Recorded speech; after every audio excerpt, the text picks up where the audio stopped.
तो पिछले पार्ट में हमने देखा था कि मोबिंग के साथ ही लीजी और फेंग जियान दोनों ने ही अपनी बेस्ट टेक्निक्स का इस्तेमाल किया था और यहाँ फेंग जियान से लड़ने के लिए जिन भी अपनी चारों सर्वेंट्स के साथ मिलकर 4 स्वॉर्ड फॉर्मेशन क्रिएट करता है, जिसकी वजह से वहाँ केओस फॉर्मेशन की एनर्जी अब कम पड़ने लगी थी और इसी वजह से फेंग जियान जिस केओस फॉर्मेशन स्टोन के ऊपर खड़ा था वो अब वीक पड़ने लगा था, जिसका फायदा उठाते हुए जिन अपनी सारी पावर लगाकर फेंग जियान पर हमला कर देता है।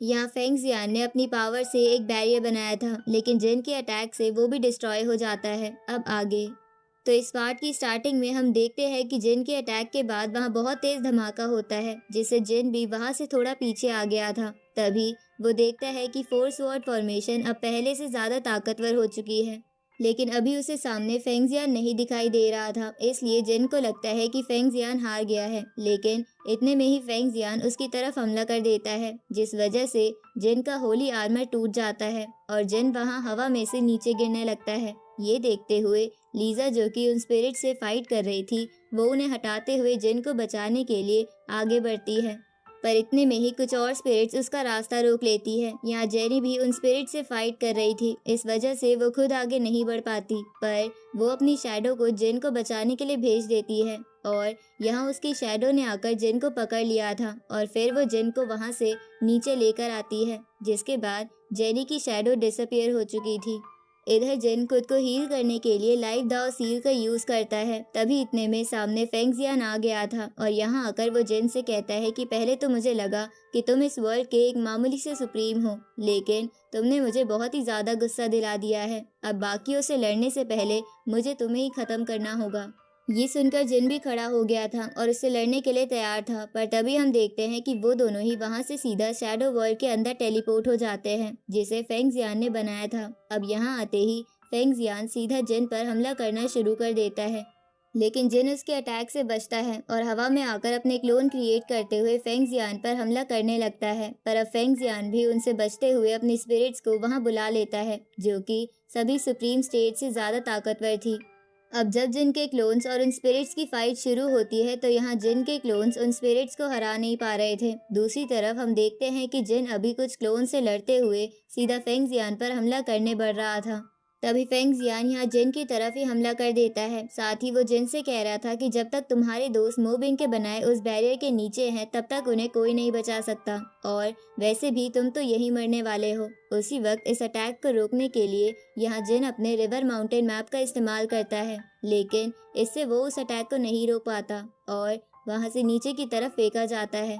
अब इस वजह से जिन को बहुत चोट भी आती है और इसी कारण से उसके सभी क्लोन भी डिस्ट्रॉय हो चुके थे, लेकिन जिन अभी भी हार नहीं मानता और लड़ने के लिए फिर से खड़ा हो जाता है। ये देखकर फेंग जियान हैरान था।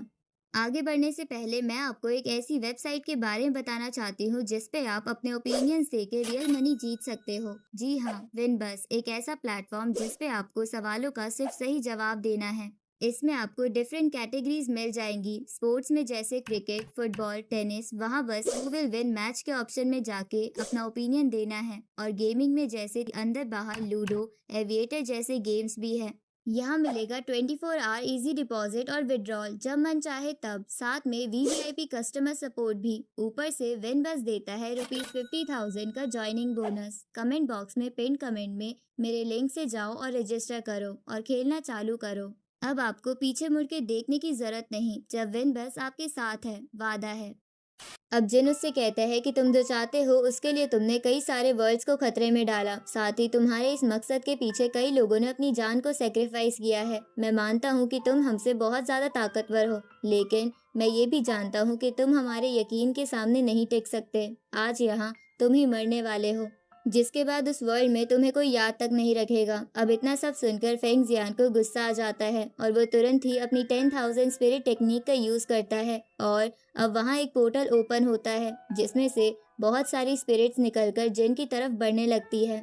लेकिन यहाँ अब जिन भी तुरंत ही अपनी एक सीक्रेट सीलिंग टेक्निक का यूज करते हुए एक फॉर्मेशन क्रिएट करता है, जो कि उन सभी स्पिरिट्स को अपनी तरफ खींच रही थी। साथ ही यहाँ जिन का वो होली आर्मर भी वापस से आ जाता है और अब वो फेंग जियान से कहता है कि तुम्हारा बहुत बहुत शुक्रिया जो तुम मुझे इस वर्ल्ड में लेकर आए, क्योंकि यहाँ मैं अपनी सीक्रेट टेक्निक का इस्तेमाल कर सकता हूँ।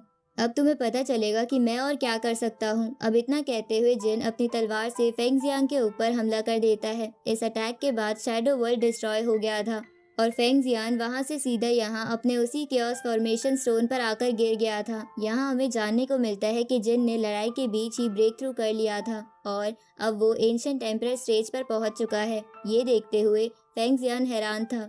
तभी जिन वहाँ आसपास से सारे स्वॉर्ड क्लोन्स को अपने पास बुलाने लगता है। इन्हें आता देख सभी हैरान थे, पर खासकर वहाँ लीजी ज्यादा हैरान लग रहा था। साथ ही वो कह रहा था कि जियामू वर्ल्ड में दो एंशिएंट एम्परर कैसे हो सकते हैं, ये तो हेवेंस के लॉ के खिलाफ है।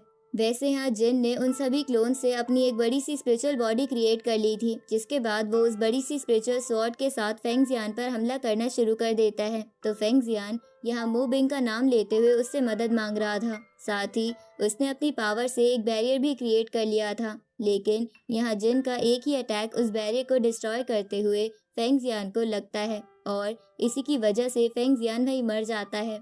साथ ही इस अटैक की एनर्जी बहुत ज्यादा थी। इधर लीजी तो ये देखकर और भी ज्यादा हैरान हो चुका था, लेकिन तभी उसे मो बिंग की आवाज सुनाई देती है, जो कह रहा था कि तुम्हें किसी भी कीमत पर जिन को खत्म करना होगा। अब ये सुनकर डिंग कुन डर जाती है और मो बिंग से लड़ना छोड़कर सीधा जियामू वर्ल्ड की तरफ आने लगती है। यहाँ अब जैसे ही लीजी मो बिंग की आवाज को सुनता है तो वो तुरंत ही अपनी फोरबिडन सोल स्प्लिटिंग टेक्निक का यूज करते हुए अपनी सोल के कई क्लोन्स क्रिएट कर लेता है और साथ ही वो स्टोन को डिस्ट्रॉय करके सभी क्लोन्स के साथ जिन की तरफ बढ़ना शुरू कर देता है। अब इन्हें रोकने के लिए पहले किंग यांग अपनी 10,000 स्वॉर्ड क्लोन्स का यूज करता है, पर उनसे लीजी नहीं रुक पाता। साथ ही अब जेनी भी अपनी स्पिरिचुअल बॉडी के साथ एक क्लोन पर हमला करती है, जिससे उसने उस क्लोन को हरा दिया था, पर उस केओस स्टोन के टुकड़े से उसकी स्पिरिचुअल स्पिरिट इंजर्ड हो जाती है। अब लीजा भी आगे आते हुए अपनी गोल्डन बेल का इस्तेमाल करती है, पर वो भी केओस स्टोन के टुकड़े की वजह से नीचे गिर गई थी।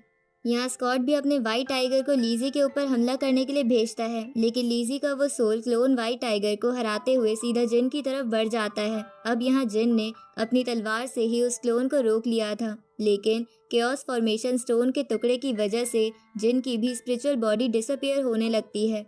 साथ ही इससे फोर स्वॉर्ड फॉर्मेशन भी अब डिस्ट्रॉय हो जाती है। तभी जिन ये सब देखकर थोड़ा हैरान था, पर तभी इतने में ही उसके ऊपर एक पोर्टल ओपन होता है, जिसमें से एक स्वॉर्ड निकलकर सीधा जिन की तरफ बढ़ रही थी। अब जिन वहाँ पीछे उस स्वॉर्ड को देखता है, लेकिन वो उससे बच नहीं सकता था। अब वो तलवार यहाँ जिन को लगने ही वाली थी, लेकिन इतने में ही वहाँ जिन के आगे वो दोनों मास्क गर्ल, जो कि मास्टर ली की दोस्त है, वो आ जाती है और यहाँ उन्होंने उस तलवार को रोक लिया था। इसके बाद वो जिन से कहती है कि अब आगे की लड़ाई हमें लड़ने दो, पर अब इसके बाद ये पार्ट यहीं पर एंड होता है।